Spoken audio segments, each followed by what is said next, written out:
مشاهدينا الأكارم، نتواصل وإياكم ونتحدث عن شخصية النبي الأكرم صلى الله عليه وآله وسلم، وبالتأكيد نحتاج إلى أنه نستقي من هذا العلم والمعرفة وخير أماكن ممكن يكون فيها نشر وتثقيف هي مسألة الجامعات اللي تحتضن الكثير من الملتقيات العلمية اللي تركز على القضايا المهمة. إذن لنطالع كلية التربية في جامعة ديالى التي تقيم ملتقى علمي عن حياة النبي الأكرم صلى الله عليه وآله وسلم.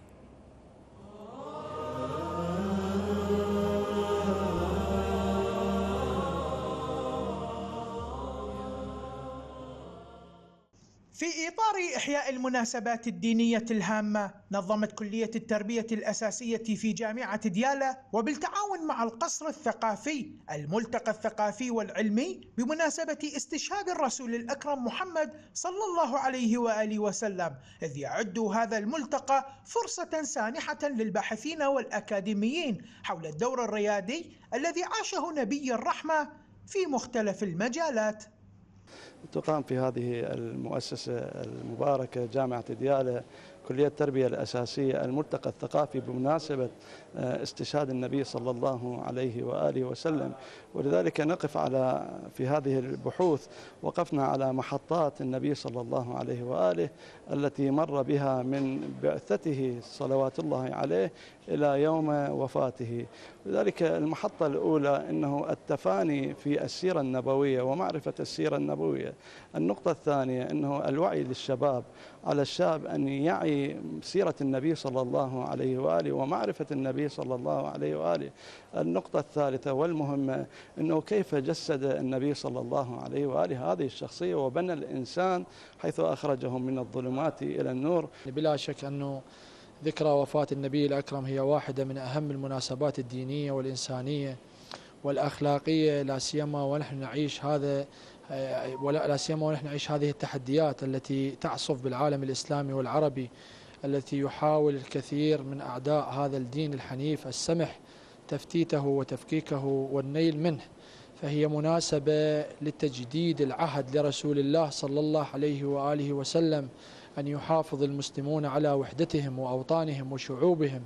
تناول هذا الملتقى مواضيع مختلفة، أهمها البحوث الإسلامية الصحيحة النابعة من فكر وأصالة النبي الأكرم، ودور المسجد بنشر أفكاره الإسلامية الصحيحة ومناقشة الدور الكبير الذي أراده في بناء المجتمعات وتأسيس قاعدة رصينة للقيم والأخلاق الحسنة. وعلى الرغم من الظلم الذي عاناه لكنه استطاع نشر الثقافة الإسلامية السامية. ضمن منهاج إدارة العلاقات الثقافية العامة في وزارة الثقافة والسياحة والآثار، وبرعاية من لدن كلية التربية الأساسية جامعة ديالى، نقيم الملتقى الثقافي لمناسبة واستشهاد سيد المرسلين عليه وعلى آله أفضل الصلاة والسلام في رحاب كلية التربية الأساسية. عرجنا على موضوع مهم وهو السيرة النبوية، وركزنا على الهجرة من مكة إلى المدينة، وهو من الأمور المهمة جدا في السيرة النبوية، وكونه تم تأسيس بناء الدولة الإسلامية. هي اليوم كانت دعوة صريحة وواضحة إلى التمسك بالمنهج النبوي الشريف، وهي دعوة إلى نبذ الكراهية والخطاب الكراهي، ودعوة إلى محاولة الابتعاد عن ما يتم استخدامه والابتعاد من خلال مفهوم تكنولوجيا المعلومات والرقمية والبيئة الإلكترونية، والدعوة بالعودة إلى المنهج النبوي الشريف لأنه منهج قائم على المحبة والتسامح.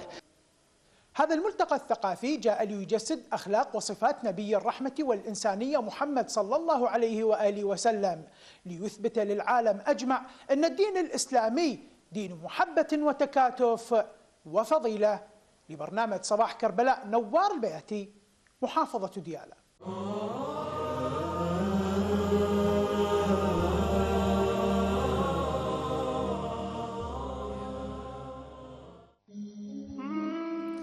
شكرا للزميل نوار البياتي حول هذا التقرير الذي سلط على الملتقى العلمي عن حياة رسولنا الأعظم محمد صلى الله عليه وآله.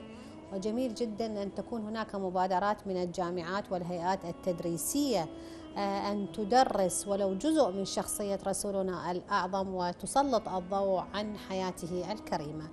متواصلين وإياكم بفقرات صباح كربلاء.